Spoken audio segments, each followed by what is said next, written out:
Hi, folks. This is Rick Doc Walker, the DOC. This is John Kime, and you're listening to the Mess Hall with Rally Captain and Tailgate Ted. What's going on, Rally? How you doing, man? Ted, I got to tell you, I'm still in disbelief, if you will, that we survived the Lions' Den with everyone talking as much crap as they talked about us not being able to beat the Detroit Lions. And I'm happy, bro. I'm happy. This feels very good. And it's just, as Mike Tyson would say, I'm ecstatic. I'm right there with you, man. I heard so many people like, oh, you guys are delusional. The missus had some friends over and they were watching the game here. Like, I hope you're ready for Ted to be depressed when he gets back. It's like, no, he thinks they're gonna win. Like, no, he's not. I'm not, Chad Ricardo came out and we were giving proclamations. And to me, I've been telling people when we win, right? Doing all these different TV hits. Like, to me, you speak things into existence that you want to happen, right? So I was just speaking into existence what I wanted to happen for the game. And I don't think I told you, before the rally on a Friday, I met up with Drew and he was staying at one of the team hotels because the team was in multiple locations throughout town. And I got kicked out of the bar, right? We're just yelling and kind of going back and forth because there was a Lions fan there not wearing Lions gear. So I'm like, what are you doing here right now? Why are you even here at this hotel? Just hanging out at the bar. And it was this older guy, and I don't know if he was a booster or what he was, but he was a Michigan fan and wanted to come there and take a picture with Mike Sandersdale. And I don't know, I thought it was kind of sad that the guy is coming out there just to take a picture with this rookie from college that's not playing with our team and stalking basically the locations he thinks the team was staying at. I know that there's some autograph hounds and people that do that. And all these people started walking up to the bar and saying hello. And then he kind of gives me a hard time, like, who the hell are you? I'm like, excuse me, what do you mean, who am I? Like, who are you asking me who I am? Right. And then he said, all right, well, we're going back and forth. He's like, I'm going to follow you on Twitter and I'm going to give you so much trash after the game is over. And then that's when it started to, amp up a little bit.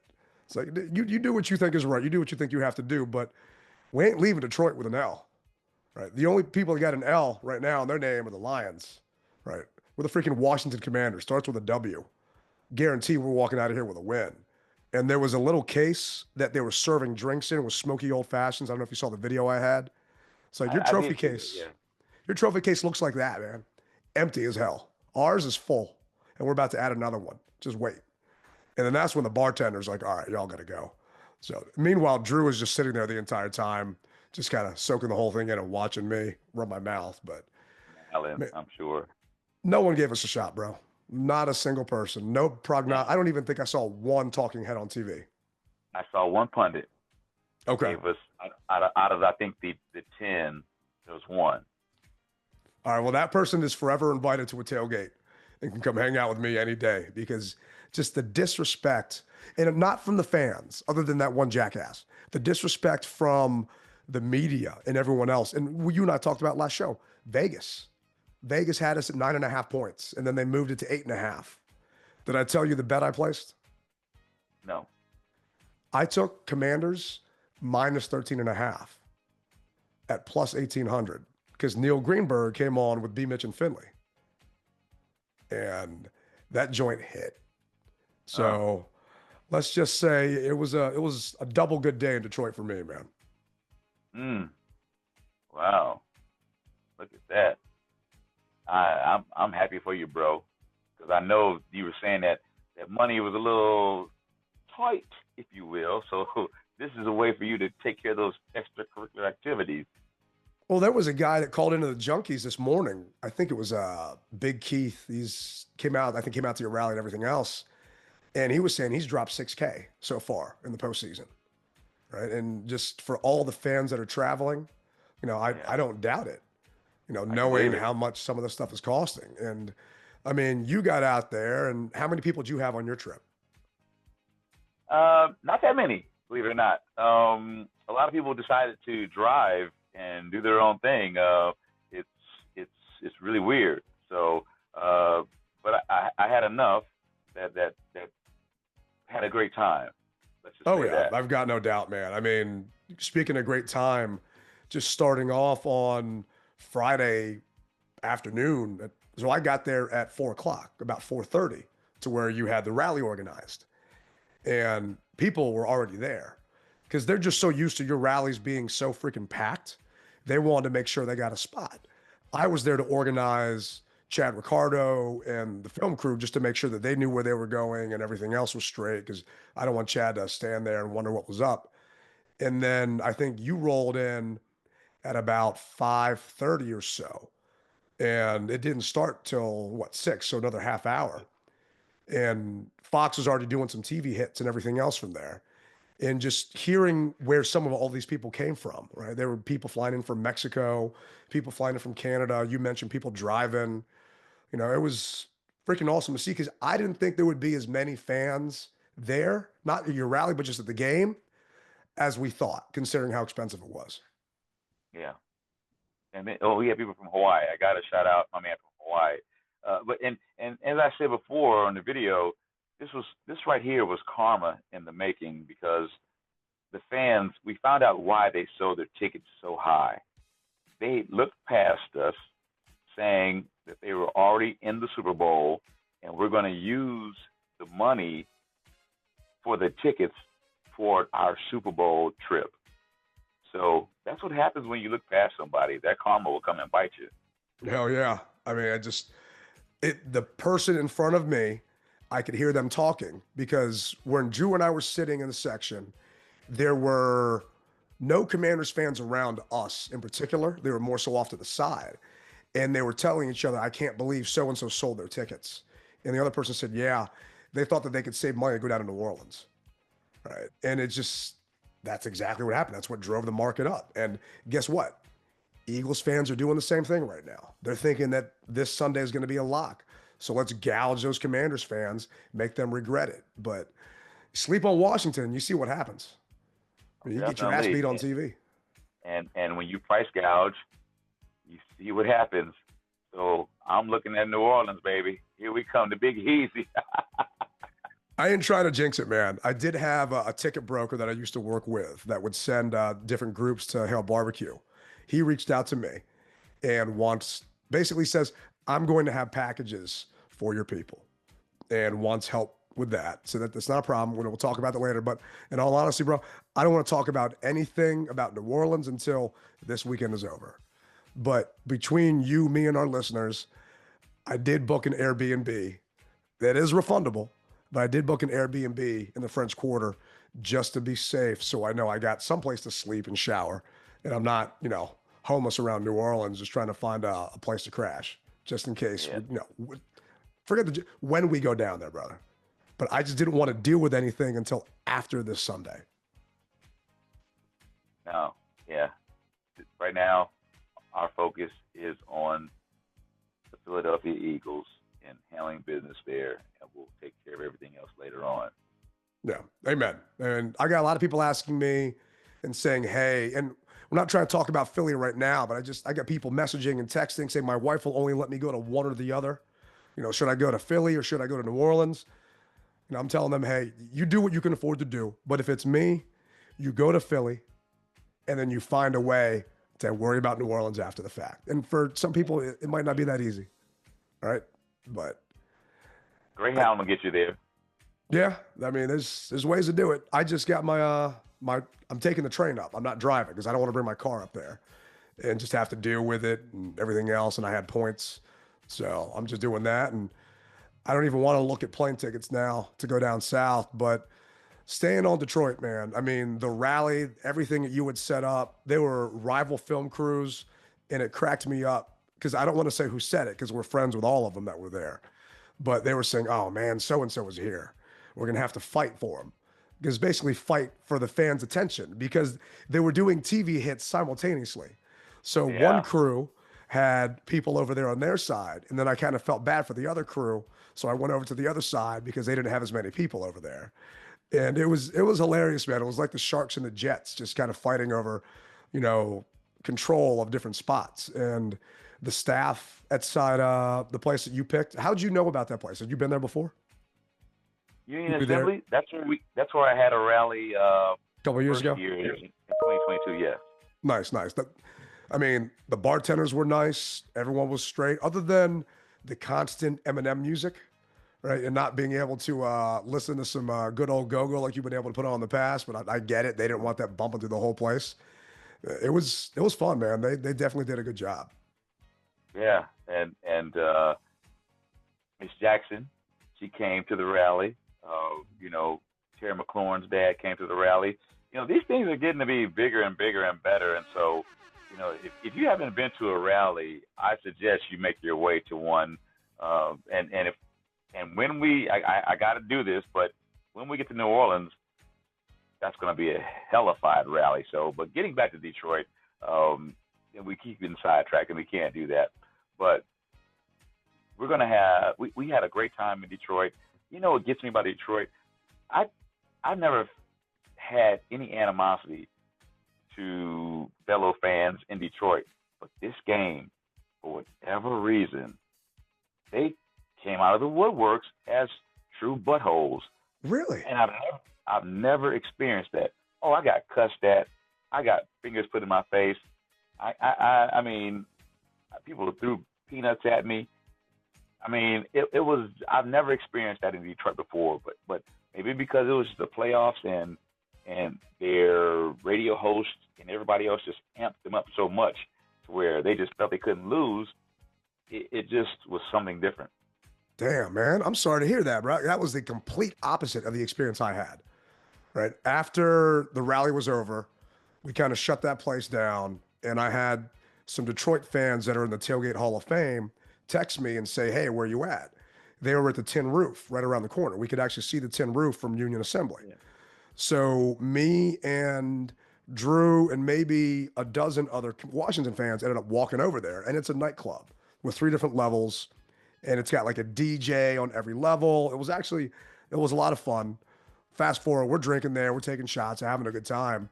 All of a sudden, they're like, "All right, let's go." So you just jumped in the car with these guys, we're going out, man, and kind of bummed to hear that was your experience, because the people, at least maybe because for the Tailgate Hall of Fame and all that stuff, they kind of welcomed me in and were super nice. I didn't get back to the hotel about 4:00 that morning, and luckily it was a night game. So yeah, it's not a lot of sleep over here on my end of the fence, but man, like I told you before, I don't get to relax during our home games. So it's just been nice to be able to party with our brothers and sisters out on the road. And I can see why you freaking love it and do it so much, man. Oh, excellent to be able to break bread with everyone. I couldn't stay up that late. I got to tell you that, bro. But hey, my hat goes off to you, and you get it in while you can, because there's going to come a time when you won't be able to do it. So, yes, indeed. Oh, I know. And and it ain't like I'm doing it all the time. You know, it's just for this run right now. We're kind of going out having fun. But what did you do pregame? Because I know you didn't get a chance to come out to the tailgate. So what did you guys end up doing that day? I wasn't feeling good. Yeah. I wasn't feeling good, and everyone was contacting me saying, "Hey, what's about?" And I said, "You know what? I just can't. I'm not feeling well, and I need to save my energy for the game." And so I wound up just realistically just trying to just lay low, man. And I didn't like that, but that's just how it worked out. And so you got to listen to when your body says, lay it down for a minute. So that's what I did. Yeah, we had texted about it because I woke up that morning and it looked like hell outside. I mean, it's just nasty and like freezing rain and snow coming down. Like, I don't think I'm about to tailgate in this, because the guys were out there at 11 o'clock in the morning, and it's like, this just does not look like fun. I had to do a TV hit at 8 that morning, so I couldn't sleep in. And I'm thinking, maybe I just hang out here and just relax before actually going just straight to the game. Luckily, the sun finally came out and ended up getting out to the tailgate at about 2 o'clock. And slowly but surely, a bunch of Washington fans started rolling up, right? And it just, I'm not going to say we took over the tailgate by any means, but they took everybody in. It does make me want to change things at my tailgate, because it's all blocked off and you cannot get in unless you pay, right? There is no way to get in their lot. You have to have a wristband. It's the same thing that what the Buck does down in Tampa. I don't do that to people, right? Anyone can just kind of walk up, and if you don't want to pay, I just let you slide. It was $20 all you can drink, $40 all you can eat. I'm thinking, oh, it's going to be some good food. Man, it was sloppy joes and pulled pork out of a crock pot. I'm like, I'm paying $20 for this. I mean, you realize like the feast I put on for people, and this is what you're feeding me, and cupcakes from a grocery store. So I want my money back right now. But I mean, it was fine, man. I just not going on the road like you do, just seeing how other people tailgate. I feel slightly insulted that that's what is kind of getting put out for me. But I didn't know what to expect when we were going out there. So Yeah. but they had a DJ. Not everyone is as elaborate as you are when it comes to tailgating, Ted. Yeah, now I have to think about that when I start to feel bad about, not doing enough, because as it is now, do way more than some of these other places. And I think for some of these guys, it's more about the drinking and everything else. They had like all this liquor and stuff like that. And I don't provide alcohol just because I don't want to deal with the ABC nightmare or any of that stuff. And, I also don't trust adults to know when to stop drinking. So, and I don't want to be responsible if someone has too much to drink and something happens. But the tailgate was fun, man. Chad Ricardo came out again, and a couple of different film crews, TV crews, man, a bunch of the Washington fans that were at the rally you set up the night before showed up. The rain had held off, and they have a golf cart that will actually take the fans from the tailgate, because it was a 20-minute walk. So they'll actually take you from the tailgate to the stadium and drop you off. So it was one of those big golf carts that they got over at Northwest, and it had like a caboose hooked up to the back of it so it could fit even more people. And I thought this was just this guy, Willie, right? This is just his like side hustle, that he just drives a golf cart around, but it just parks at this tailgate. Doesn't go anywhere than that, and just takes people back and forth. So I thought that was kind of badass. Did you take a picture of it? You know what? No, I didn't, man. It was so crazy because I wanted to get in early because I know that you were going in there early and everything else. And then I got stuck trying to organize another Fox hit and trying to get them there. And it was just running around. So no, I should have done that. I'm sure I could probably find one, but it was heated inside. It had little like slots on the side and put like the thing down to keep all the heat in. And man, the experience I had, everyone was just so nice, so welcoming. Getting into the stadium, only a handful of people gave me crap. And the guy sitting in front of me had a stupid condom joke. Now that we're the Commanders, and I don't even want to repeat it. It was so dumb, and his wife told him to shut the hell up. So that was probably the most annoying thing I had to deal with. So hearing the people are throwing peanuts at you and all that just pisses me off. It happens. I was waiting in the line to go to the bathroom, and some guys said something to me, and I said, "Well, it starts with you." Basically, they said something smart, and I said, "It starts with you. So whenever you start, I'll follow." And then it's kind of like people think that they can just say whatever they want to say to you, and you're not going to say anything back. And then I could tell how they were blading their body. I said, "Oh boy," I said, "Oh man, here we go." But his friend kind of said, "Come on, man, let's go, let's go." And so just looking at body language, I was saying, "Oh man, But the fact is, Ted, I tell everyone, you can say whatever you want to say to me. I don't care. You can even talk about my mom. I don't care, but just don't put your hands on me."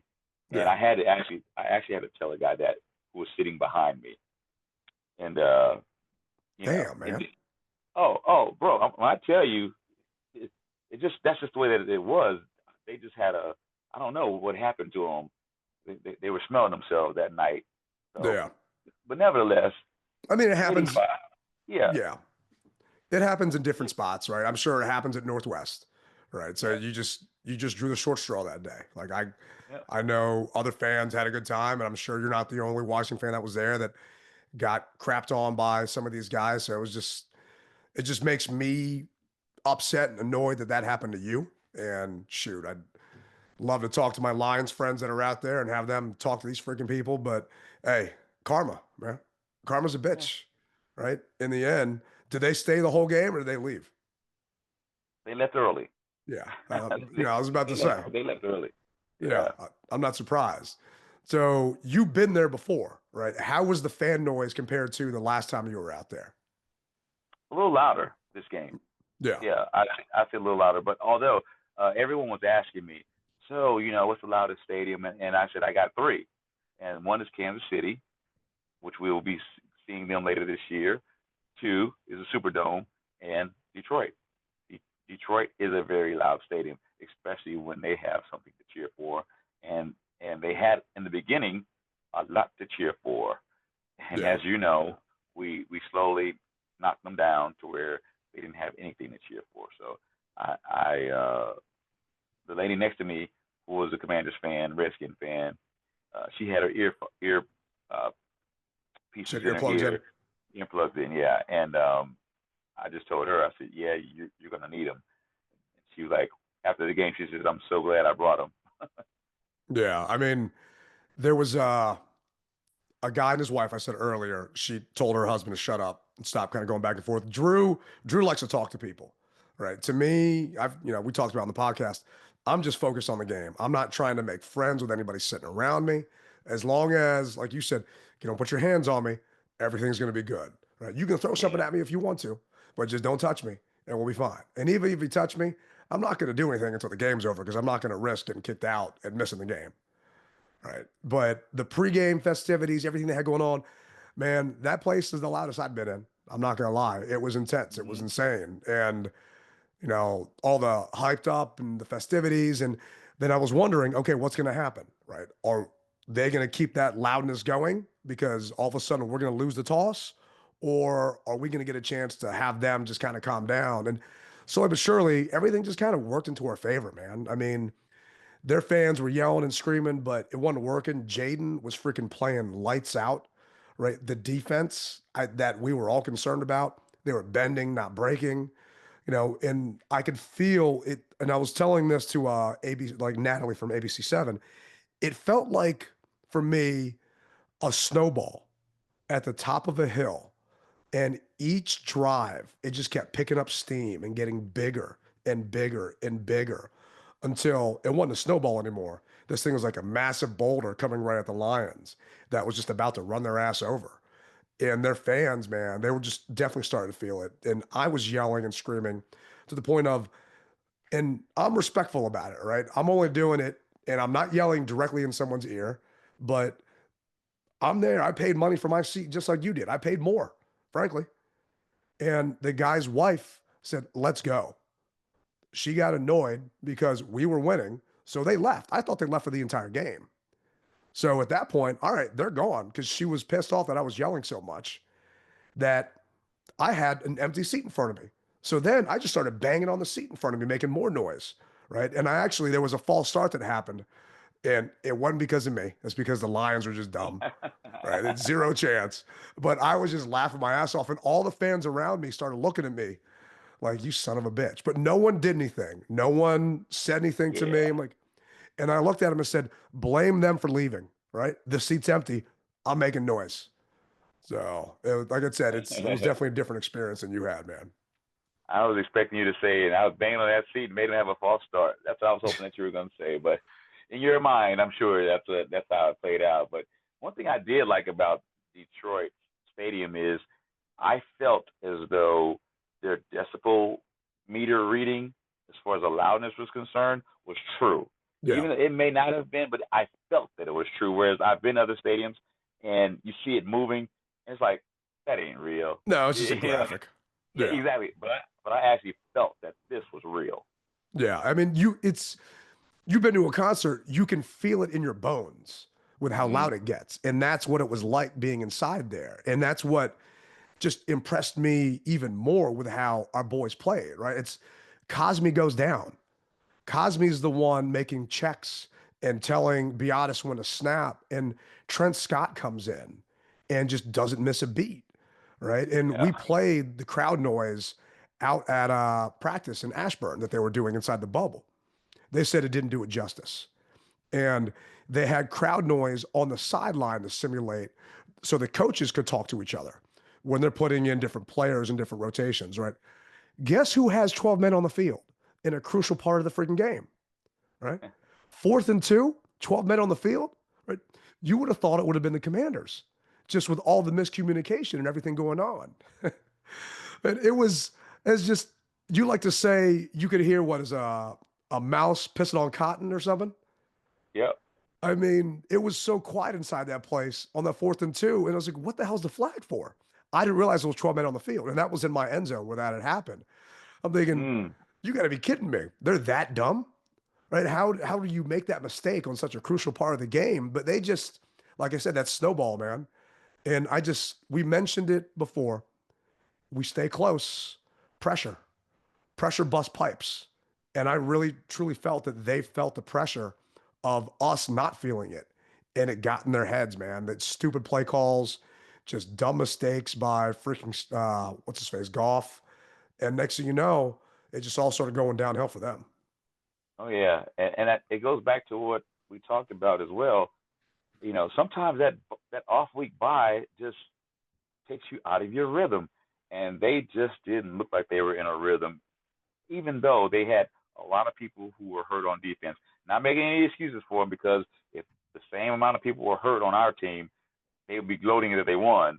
But that bye just makes you, I believe, just a tad bit slower and out of football shape, if you will, because we saw what happened with Lattimore when he came back for his first game, and he just didn't look right.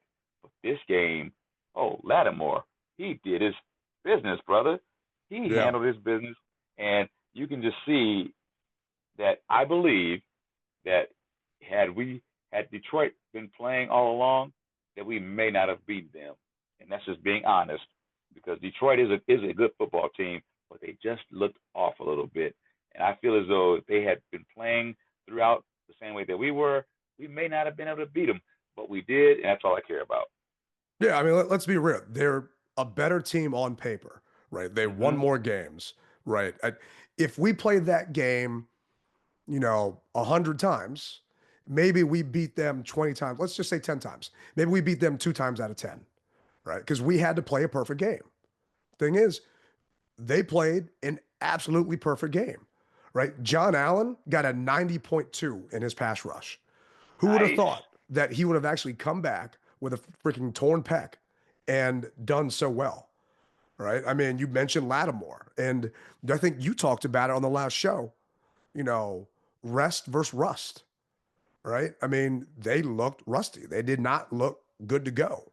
And I really feel that they were just looking past us. And who doesn't look rusty? The team that has been busting their ass and winning all those close games the past 6 weeks.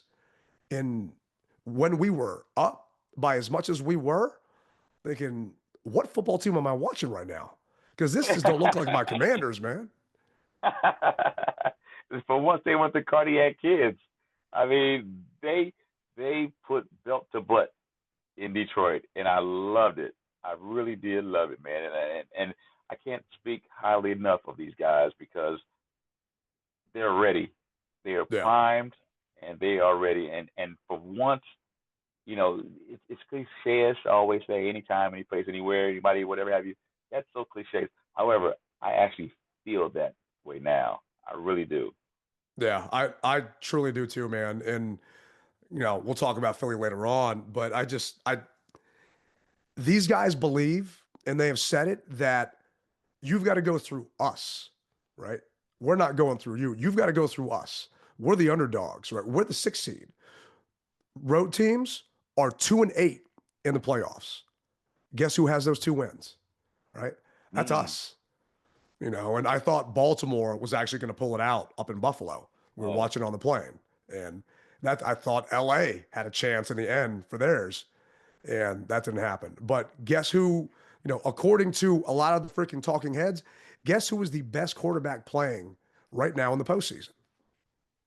Right? Survey says. Ding, ding, ding. A guy whose mom hung out with us freaking Saturday night during the rally. After the game, bringing the game ball. I mean, how badass was that, man? It's just I know. Also awkward, right? Here's the awkward part. Hey, guys, we know our listeners are out at these things. Thank you to all the listeners that said hello, introduced yourselves to Rally and myself over the weekend. It was freaking awesome. I had a guy ask me, how many more steroids do I have and if he can have any, right? Knowing that the only way he heard that conversation is because he listened to the previous podcast, right? Yeah. But guys, when you see some of the family out, treat them like they're normal, right?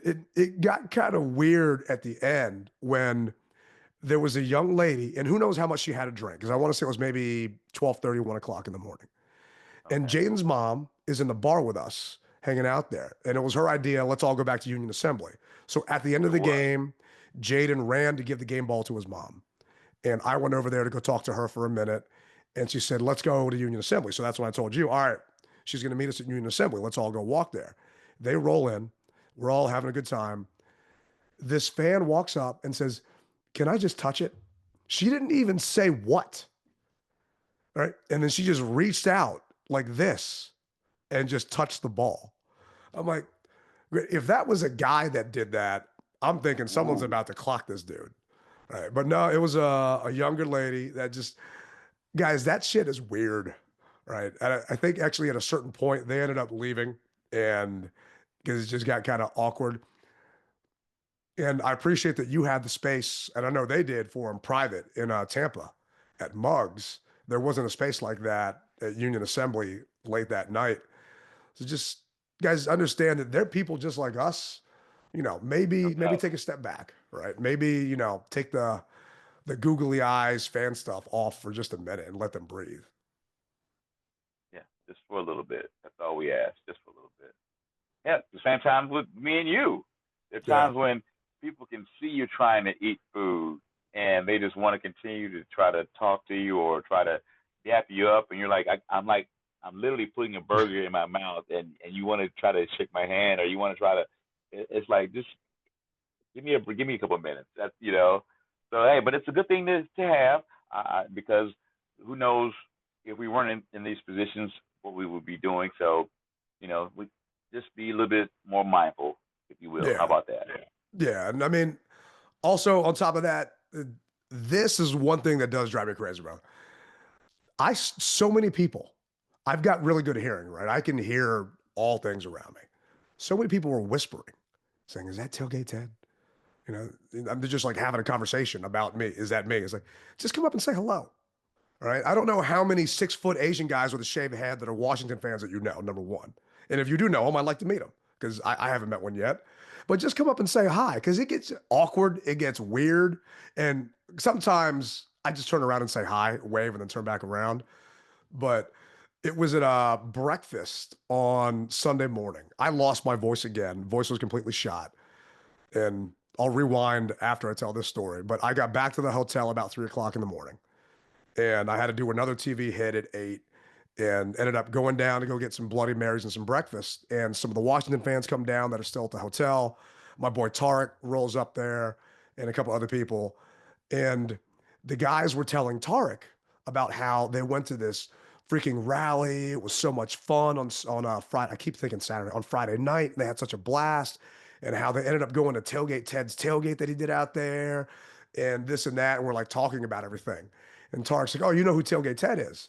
Like, oh, yeah, no, we freaking love that guy, blah, blah, blah. And they're just talking.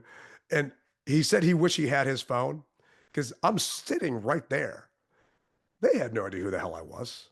I don't know what they were thinking. And he points like, you realize that that's him you're talking about right now. And the guy felt like a freaking idiot at that point. It's like, I don't know what he was, you know, I don't know if he was just trying to brag or something, but it just kind of cracked me up at that point because I was just drinking my Bloody Marys and I wanted to chime in, but I had no voice left. I mean, I'm surprised it's actually back now for the freaking show. Want to get away? That's one thing I can think of. Yeah. But you were leaving the post game, you know, get together, right? And then you decided to come back up and say hi to Miss Jackson. What time did you actually end up finally leaving the bar? I don't even remember, Ted, because I just remember that I had a flight to catch and I knew that I wasn't going to go to sleep. So once I found out that, because when we first got there, she wasn't there. But then like you said, as I was leaving, I heard that she was there and I said, oh, well, at least I got to say hi to her because she stopped me on the concourse and said, we're going to Union Assembly. Yeah. And I was like, at first I was like, no, you know, and then I said, you know what, just go ahead and go. And then we finally we all walked over there, but she wasn't with us, and she showed up later on, and that's when I came back up, like you said. I don't even remember. I think maybe I got back to my room maybe 1:30, and I had to be up at pretty much 3:30. Damn. So yeah, You like those first flights out, man. I just gotta have them, bro. yeah. I No, I got hear you. I gotta have them. Yeah, because here's the thing. Everything for me is based upon the traffic in DC. And if I get back late, that means I got to deal with more traffic to get back, just to try to relax, to get up and go to work the next morning or whatever have you. So early is always better for me. No, that makes sense. It makes sense. I thought I was gonna get stuck in Detroit, right? So I'm just thinking, you know what? Let's just enjoy the freaking time. So I've been getting messages from people. Where's your victory cigar? What's going on? What are you doing? You're letting us down. Like people tell me I'm letting them down. Like I'm having a blast, right? These are moments that I just want to soak in. Like I'm not gonna lie, man. The second the clock struck zero, the game was over. By far. I mean, fans started coming down. I'm sure it was the same thing in your section. The second a line fan left, fans just started pouring down, pouring down. And I was actually helping the ushers at one point, telling people, guys, you can't block, right? Don't ruin this for everybody else. Just like scoot yourselves in, move yourselves in. And there was a woman that came to your rally who's been to my tailgate before. Her husband was stuck a section over and couldn't make his way through. So I told everyone, just please part some ways. So this guy, because she wanted to experience the moment with him, right? Everyone wanted, to be there and remember the spot. The second the clock struck zero, man, and I know I'm not the only one, but tears of joy came out, man. It was such for me, an emotional moment to have beaten those guys when no one, other than that one pundit you talked about, no one gave us a shot. We're the only ones that actually thought that was going to happen. And, there are Washington fans that like, well, if the run ends, then, it was a good run. F that. No, right? We talked about last show. I'm sick and tired of this house money thing, right? This is our freaking time. Let's act like we deserve to be here. And the second the clock struck zero, man, I bawled like I was a baby because I was just so freaking happy. And the only other time I felt that kind of emotion as a sports fan was when the Caps won the Stanley Cup, and I was at a bar with Mrs. T in New York because I wasn't at the game because they won it out in Vegas. And when the Nats won the World Series, and I was at Nats Park at a watch party in the stands, and just 3 times in my life, actually 4 times, when Mrs. T and I ended up getting married. I'd be a horrible husband if I didn't mention that part. But I mean, what was going through your head the second it was over? The second it was over was I can't believe this, and as I said to Ricardo and everybody else, the glass slipper is still on. We are not taking it off. The clock has not struck midnight just yet. And then what went through my mind was, okay, well, gee, who are we gonna play next week? Yeah, where are we flying to? What's going on? Yeah, is it gonna be a bus trip or is it gonna be a flight? Bus trip or flight? And um, and then I said, you know what? Screw that. Just enjoy it. Just enjoy it. That's what I was trying to tell a lot of the Washington fans. Just walking through the concourse, just a caravan of all of us going through, yelling, singing, and they're asking me, "Is there going to be a tailgate wherever in Philly? Is there going to be a tailgate?" It's like, guys, let's just these moments don't happen. Let's just enjoy this moment. And when I got to see you outside the stadium, man, I was so happy to see you out there because, we're in enemy territory. I have no idea what exit you're coming out of. We weren't sitting next to each other. I didn't get a chance to see you in the stands. You're on the same sideline as me, but the complete opposite side of it. And, that reel we ended up taking, I mean, I'm thinking that's maybe how I lost my voice or made it even worse from just yelling. I think I was barking at one point. It made it worse. You definitely. But it was just such a fun moment that I will never forget. And I got to thank you for being a part of it. All of, our listeners that we ran into, got a chance to talk to, even the ones that were too scared to say hello. And, just our Burgundy and Gold brothers and sisters that were there. So I finally end up shutting down the bar at 2:00 and thinking, okay, I can get an Uber and be back at my hotel in 5 minutes. Like, nah. I brought this victory cigar. I could smoke it the next day, but I don't want to jinx it. So I ended up walking a mile and some change back to my hotel, just puffing on that cigar and just soaking in the moment and thinking about what the hell our football team just did and how we just beat the Lions' ass. And it was just such a surreal moment to be able to think about what our team has done this year, man. Yeah, I totally agree with you. And to put it in perspective, you say, do you realize 60 minutes away from the Super Bowl?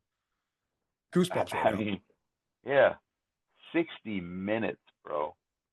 That's what's amazing to me. And you know, Drew, I gotta give it to him. Drew's always believed, and Drew's a even bit of a when, homer. yeah, even when I may not have, or because I thought I was a homer, but Drew's more of a homer than I Oh, am. yeah. And His last name is Simpson, if you didn't know. So, yeah, yeah, I know. It just. yeah, man. You guys will But catch on. yeah, you got to catch on. Yeah, but it's just good talking to him, and just we're 60 minutes away from freaking the Super Bowl, and I feel as though we continue to play the game that we can play. We'll be there, and big shout out to whoever makes Jayden's VR goggles because they're working. This kid just does not look like a rookie at all. No, I mean, they talked about Jayden against the Blitz and his next gen stats. I mean, were just absolutely unreal what he is doing right now. Versus the Blitz, he was 12 for 16, 191 yards, and a touchdown. Under pressure, he was 7 for 9 with 109 yards. Right? It's just what this young man is able to do. And EB from the Sports Junkies talked about today. He can actually, you know how some people listen to podcasts and they put it on like 1.5 speed so you get through it faster. So on his VR goggles, he doesn't put it on normal speed. He puts it on a higher speed. So he has to go through his reads even quicker. Right. So just going through an actual game, it's almost like everything is so much slower at that point. And that's what this young man's doing. And I heard so many people ask his mom when they were out there, like, how is he just so good and does all his poise? And it's just, if you guys knew his preparation, and we hear about it, but to actually see it, right? And the junkies were talking about how, he's not off making car commercials, right? I think Robert did some car commercials with Eastern Motors, stuff like that. He's out, you know, practicing and making sure that he's ready and he knows what he needs to do. And it just feels so truly blessed that he is our quarterback, man. I never thought in my wildest dreams that this would ever happen to our fan base again. No, neither did I, bro. And I was talking to somebody about it. I haven't seen any girlfriends. I haven't seen any large purchases like other guys. I mean, I'm sure he's made them, but they're just done in private. You know, Yeah. he still has as big as he is, and he basically has the keys to the city. You still don't know very much about him, and that's what I like. He's keeping his private life private. And I was skeptical, right? When you heard that Jayden's mom was going to be his agent, like, okay, what's going on here? Is this another RG3 dad situation? No, and you definitely know her better than I do, but after getting to speak to his mother several times now in the past couple of weeks, I mean, just you can see that he gets kind of that strength from her, right? Seeing the video, I'm sure you saw the clip when he was at the Wizards game. She got on him for being on a cell phone. Like, get off your cell phone. You're down here right now, right? Giving him a hard time on the Jumbotron. And the fact that he had an 83.6 grade PFF, right? This is a rookie going into the freaking, division around the playoffs in probably, I mean, I'm sure he's been in worse environments in Death Valley, stuff like that. But man, I would love to know the decibel levels there versus what it was in Ford Field. But the stage, right? And to outperform, just go take a look at it. He had an 83.6 grade, right? Let's see, where's golf? Oh, golf was all the way at the bottom of 44.3, right? Oh, We talked about the stats for the year, golf compared to Jayden, the numbers he put up. Jayden looked like the all pro. And I was going back and forth with some of the Lions fans at the bar. I'm like, you know what? You guys may have the better all around team with your weapons, with Williams and St. Brown and Gibbs, but we got the better quarterback. And this was at the tailgate. And they're like, you're crazy. It's like, watch out. Watch and you'll see. We got the better quarterback. And we truly did. You could not fluster that kid no matter what they tried. They threw the freaking kitchen sink at his ass. And he just took everything they threw at him. And he's like Teflon. It just bounced right off, man. Nothing stuck to him. yeah. Good stuff, man. It's good stuff. And I'm so happy and proud that he's on our team and not anyone else's. This reminds me back in I'll say 2012 when RG3 was just at the height of his time here, and all of the opposing coaches were saying, I don't want to play that kid. That's how I feel right now. All the opposing coaches are saying, God dang, I don't want to play this kid, and he's going to be a generational talent, providing everything stays good. And we ain't going to say nothing else about it, providing everything else stays good. We got to see this kid for a long time, and I'm glad that he is on our squad. Just imagine, just think back. Going up against Jalen Hurts the first couple of times, thinking, you got to be kidding me. He's in our division. We got to deal with his ass for how long now? Mm-hmm. Right. Malik Neighbors, like just seeing him, just other guys that we know that teams, Micah Parsons, right? We got to deal with Micah now. Now they're thinking, you got to be kidding me. We got to deal with Jayden Daniels and the Commanders like 2 times a year. It just, I never thought, man. I never thought that this was going to happen to us just after all the years of all those lists of quarterbacks, right? I think there's a picture out there where someone has a jersey for all of them. I think I blame them, and I'm asking them, please don't buy a Jayden jersey because I think you're bad luck. But they had a picture of all the quarterbacks for, the past 20 of them that we've run through. And now, we find him and he just falls into our lap because Chicago's a bunch of morons. And, oh, by the way, did you see who's going to be the new Chicago coach? No, who? Not Cliff Kingsbury. Ben Johnson. Ben Johnson took the job. Big Ben, it was negotiating with him before we started recording this. So Ben Johnson's going to be the Bears' new coach. So I think that makes me feel better that, that's one less spot that Cliff's going to go to because everyone kept talking about it. Granted, I didn't think he was going to go there anyway, but yeah, Ben Johnson took it. And I think he realized he had to take it before people watched that film because he called a horrible game. Yeah, he did. Yeah, he did. And I'm glad that we didn't take him. I think that I know for a fact that we have who we need in the proper position to get the job done. And I don't think that he would have been the guy who could have gotten it done and turned this organization around the way that DQ has.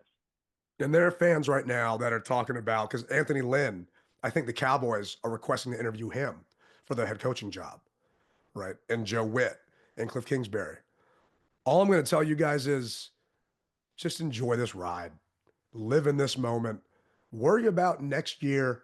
Let's just focus on today, right now. Let's focus on, if you guys are going to come to Philly, you just put your trip up, right? Yeah. If you guys are going to come to Philly, hit up Rally, check out his Twitter. He's got all the info out for the bus trip. Rally, I'm not going to give away too many details, but I'm working on something tailgate-wise on Sunday. It'll be a good time. Just follow both of us. You'll get the details. You'll get the info. And, oh, by the way, if you don't see it, man, I spent maybe way too much time on Saturday retweeting and sending out the freaking tailgate link. And I'm sure you did on Friday, telling people, here it is. Here's the info for the freaking rally. Guys, just go back and look, right? It's a pain in the ass when you kind of reach out and bug me. And I feel bad, and I try to reply to every single one of you. But at a certain point, I got to just take a break and maybe let you all figure shit out. I tell people, go to my wall, please. Go to my wall, please. Go to my wall, please. Go to my wall. Go to my page. Because, like you said, it's difficult. We're not all knowing, and we are human too. And yes, it is our event, but like Ted said, hey, just go to our page and you'll see it. I mean, I'm on in all of the freaking commanders groups, my own Rally Captain page, Twitter, my personal page. So it'll always be there. Just scroll. All it takes is just click on my profile, click on Ted's profile, and it's not going to be more than two or three little links away, and you're there. Yeah. Yeah. Something will be going on. There will be stuff. If you guys do come out to Philly, we'll talk about it later, but there will be a place where we can all get together pregame, have a good time, feel safe. I don't want to get into Philly just yet. Just know that you ain't gonna be the only ones up there. And yes, I understand it's expensive. Tomorrow morning, by the time you guys listen to this, maybe I'll have it out by then. I'm gonna try to. Ticketmaster tickets go on sale at 10 a.m. And I did not see a zip code restriction. So maybe people get a chance to try and grab some for face value on Ticketmaster tomorrow. Who knows? But if you're not able to, Rally's got some good packages. You can jump on, do that. Are you doing it just for the bus, or you got? Because I didn't get a chance to look at it. I've got bus only. So if you already have your ticket or you know where you want to sit, hey, the bus is $90. If you want to take the bus, that's it. And then up and back, it's $90. If Damn, you want that's to, nice. If you want to sit in the upper level, this bus and upper level package, that's $1,000. If you want to sit lower level and with the bus, then it's like 14, I believe. So $1,400 lower level with the bus. With the bus, up and back. Okay, so all of y'all that are sitting here complaining about it, I mean trust me, I've been looking at tickets. That sounds like a freaking steal right there. I don't know how the hell you're pulling that off, but I got no doubt you are. So $1,400 up and back to do that, and got to make sure that JP and B talk about that again on the show, because I told you they were talking about the Seattle one that you had set up. So not Seattle, freaking Detroit, man. I need to get some sleep eventually. So, but I do. Yeah, that's freaking awesome. That's exciting. We'll talk about Philly coming up, but man, I'm so happy that got to experience this trip with you and everyone else, and now is just on to the next one. Let that ride keep rolling, brother. We're not ready to relinquish the glass slipper just yet. The clock has not struck midnight. So, but hey, like I always say, every week I hear the music playing in the background, which lets me know that we're bringing another episode of the DMV Mess Hall to an end. Thank you guys for riding with us. We'll see you on the next one. As the song that's taking us out says, remember, you rep it hard, you don't rep it at all. Rally Captain, Tailgate Ted. Until the next time, peace.